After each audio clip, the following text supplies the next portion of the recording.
Dan Poneman has been my friend for 45 years. He retired on January 1st of this year as President and CEO of Centrus Energy.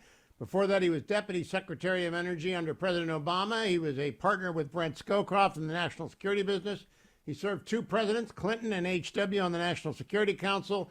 He went to Oxford, he went to Harvard, he went to Harvard Law. He's a smart guy, and now he's retired, so I'm very, very jealous. But before I let him get away, I asked him to come on this show as a Democrat to talk to Republicans and the Democrats who are listening about why we need nuclear energy and why we have to enrich our own high enrichment uranium. Good morning, Dan. Welcome back.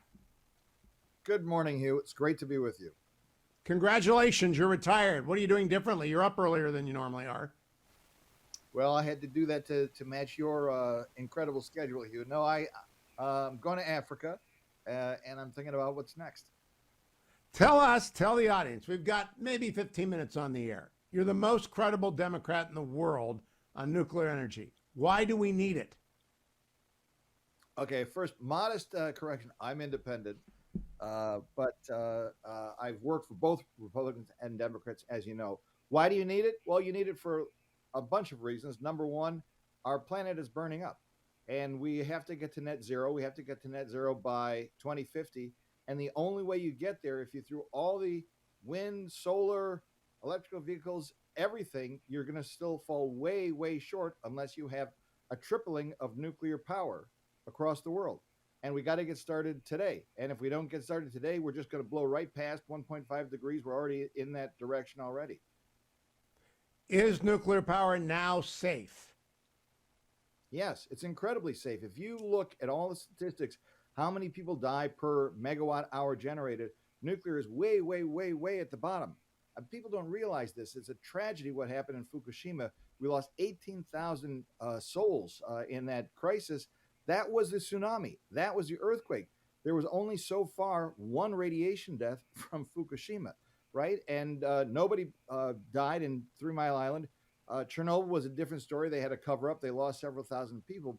But when you look at the people who die every year from coal-related and other fossil fuel-related activities, it's shattering.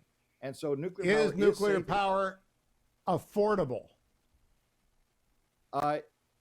Once they're up and running, the answer is yes. They can run very smoothly, efficiently, economically. We have had challenges because the supply chain has gotten atrophied in the years that we were not building because of the political backlash after Fukushima. But we're getting better, and we have to continue to improve. It's, I think, incumbent on the industry to satisfy the needs of the world to really focus on project management and excellence. Let me give you just one example. In the United Arab Emirates, they started a program from scratch, and this is over a decade ago. They have now built 4 reactors. Each reactor was built faster and more economically than the one before. So practice makes perfect, and when we get back up to the levels of construction that we need to reach that tripling of nuclear power, I have every confidence that nuclear power can execute. But the industry really owes it to itself and to all of our ratepayers and to the world to really focus on project management. What is the People's Republic of China's policy position on nuclear energy, both in China and abroad? Well, in China, they are the biggest producer, as you know, of new reactors. They're going to overtake the United States, which is still the leading country in terms of installed nuclear power. They're building them very rapidly. By the way, that's a place where you see that when you build more reactors, you build them more efficiently. Externally, they have a policy that won't surprise you, Hugh, of a very aggressive way of trying to engage other countries, understanding, as Russia understands, that when you enter into a nuclear relationship, it's a 100-year relationship. It's not just about power. It's not just about money. It's about all that, but it's about geostrategic leverage. And if we learn anything in the last several years, it should be that we should not cede the field to Russia and China when it comes to propagating nuclear power all over the world, not only because of geostrategic leverage, but because of the safety standards, because of the non-proliferation standards that we want to have with U.S. flags, not Chinese and Russian flags. Now, I want to use that as my transition to why we need to do a particular part of the nuclear cycle immediately, which is highly enriched uranium. That's what you did until January 1. You tried to get this country back in the business of highly enriched nuclear uranium. Why do we need it? Okay, there's a slight word change there. What we make yeah, I is screwed it up. right. No, it's okay. Highly enriched uranium makes bombs. That's like 90% purity. Low enriched uranium, which you're familiar with all over the world, that's like 4 or 5% purity. So we make something called high assay low enriched uranium. It's still low, the legal limit being 20%. Why? Here's why. When you want to really have your car perform well, you use 93 octane instead of 87. Well, if you're Bill Gates or if you're one of these advanced reactor developers and you want high performance reactors, those small modular reactors with inherently safe features that can do all sorts of things, including potentially burn up transuranic waste in fuel forms and so forth, you want to get higher octane but not make bombs. So the way you get there is you go all the way up to the line of 20%. We made in Centrus 19.75%. And 9 out of 10 reactors that were selected by the U.S. Department of Energy to support in a very well-funded advanced reactor development program require that special kind of high-assay low-enriched uranium. The United States is now the only country outside of Russia producing it. The company I led, Centrus, is doing that, and Centrus has the only Nuclear Regulatory Commission license to produce that very special product. What do we use it in? I know the answer to this, but I want people to hear the answer. What do we use that helo in? Okay, the only application today for this high-assay low-enriched uranium, or HALEU, is in research reactors, and there are many of them all over the world. There's a non-proliferation program the United States Department of Energy runs that switches that bomb-grade high-enriched uranium out and puts HALEU, high-assay LEU, in. But the next generation of reactors, we will use it in the gas-cooled reactors like X-Energy, the liquid sodium-cooled reactors like Oklo and like TerraPower. All of these advanced reactors are going to need that special kind of HALEU. Now, not at the beginning of this hour, Chris Christie was on. At the last Republican debate, Chris Christie accurately answered my question about what kind of ships we need to build. We need to build nuclear submarines, attack and ballistic, and they have to run on nuclear fuel. What kind of fuel is that, Dan Poneman? Okay, so that fuel, Hugh, is high-enriched uranium, that same 90% purity uranium-235. That's what U.S. submarines use. However, if you wanted to de-risk investment in HALEU, which is this very exciting fuel for a market that isn't quite there, you can make 19.75% and store it and use that as feedstock to make 90% just to backstop investment in this more exciting but still developing market of advanced reactors. Now, I set it up this way, Dan, so I can illustrate what I hope I'm correct about. We have a stockpile of what we need to run our nuclear submarines on, and we're drawing it down to make the stuff that we need to run the new reactors, which means we're robbing Peter to pay Paul. Am I right? Almost. What's happening is there's a huge stockpile that the United States built up over the whole Cold War period of this high enriched uranium. What they are actually blending it down for mainly, Hugh, is to make what's called unobligated low enriched uranium, which in turn is used to make tritium. And tritium is needed to replenish the reservoirs in the actual nuclear weapons that enhances their performance. So we have, in fact, been robbing Peter to pay Paul, as you say. Mainly, that has been for the purpose of our deterrent and our actual stockpile of weapons. There is a lot of pressure from the advanced reactor community, however, to turn that blend-down material to the purpose that you have just indicated, which be to use it to support these new advanced reactors. Now, what kind of industrial base does the United States have to meet the demands of clean energy that will power the future, protect us, and not cause proliferation? Do we have the industrial base we need? We have an industrial base. It has been getting better. The whole long process that went into building Project Vogel down there in Georgia helped restore and recover that industrial base. To be very candid, the 30 years we were not building reactors, we lost supply chain, we lost suppliers, we lost people with the ability to make that very high precision, highly qualified nuclear materials, and the workforce to support it. It's coming back. The real problem, Hugh, is the supply chain is completely broken when it comes to nuclear fuel. And if we've learned anything out of the Ukraine war, it's that you can't allow your supply chain to be broken when it comes to fueling.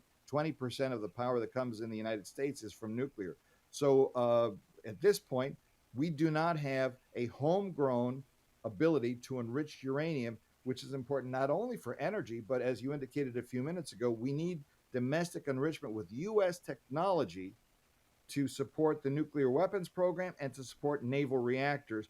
And Centrus, the company I once led, is the only U.S. company with U.S. technology legally available to support those missions. We need to restore that enrichment capability. One last thing on this. When we were not paying attention and allowed our leadership to go away, basically Russia replaced the United States. Russia has 44% of the world's capacity to enrich uranium. China has another 10%. So over half of the world's enrichment capacity is in the hands of Russia and China. We simply have to break that monopoly.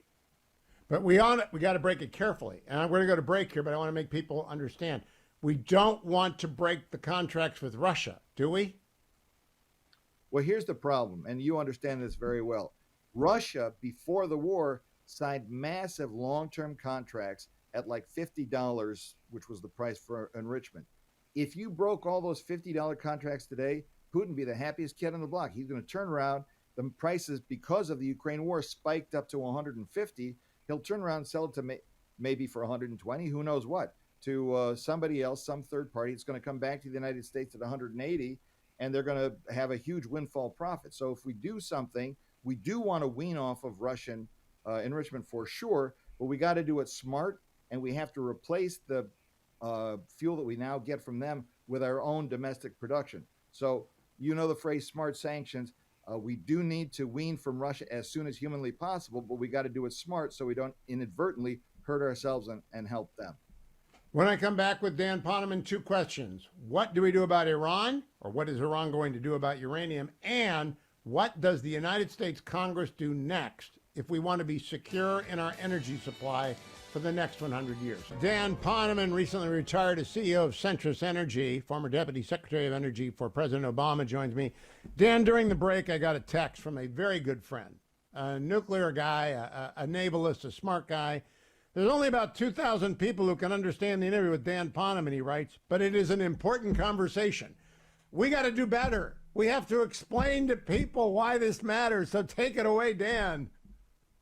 Oh, you're on mute. You're I'm good. on mute. No, you're good now. All right.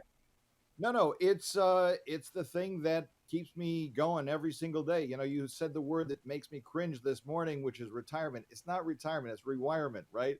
Yes. And I'm going to be out there talking about these challenges. And here's the thing.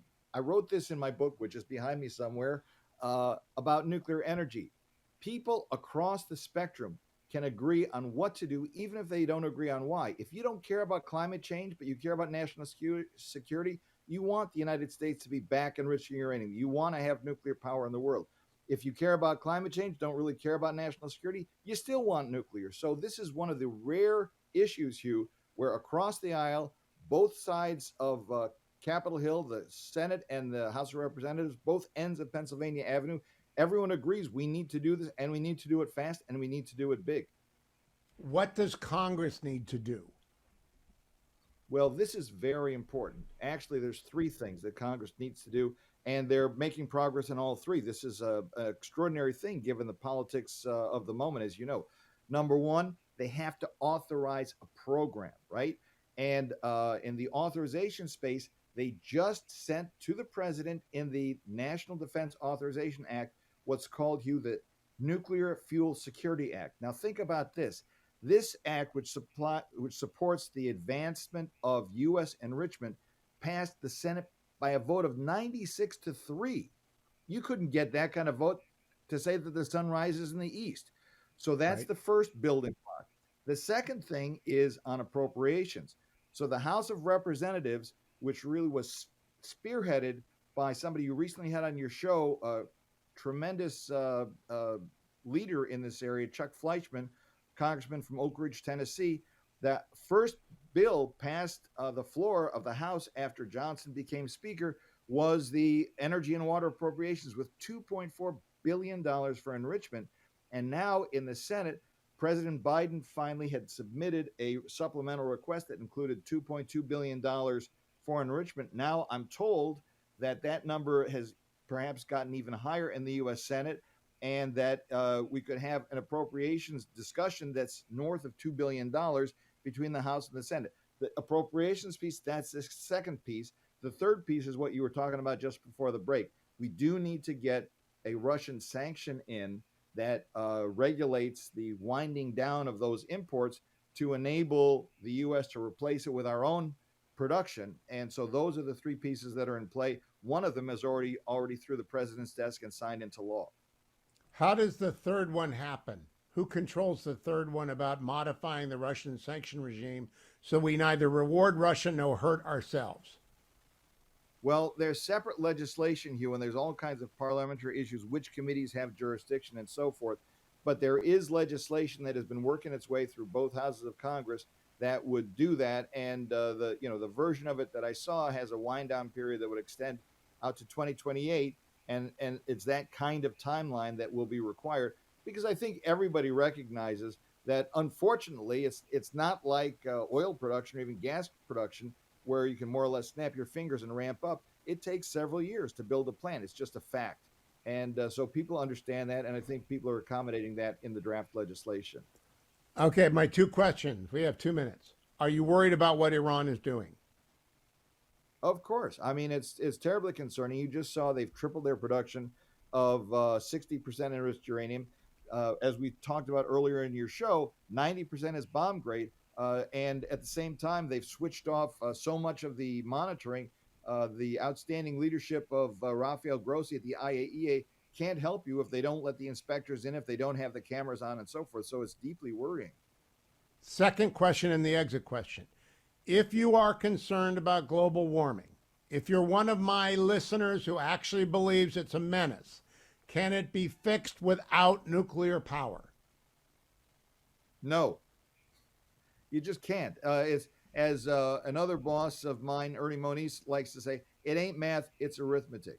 There, you look at any chart, you talk to the Intergovernmental Panel on Climate Change, you look at the reports of the International Energy Agency. These are scientifically credible studies. MIT all agree that without a significant, at least doubling and probably tripling of nuclear power, there's no way you're going to address the climate change effectively.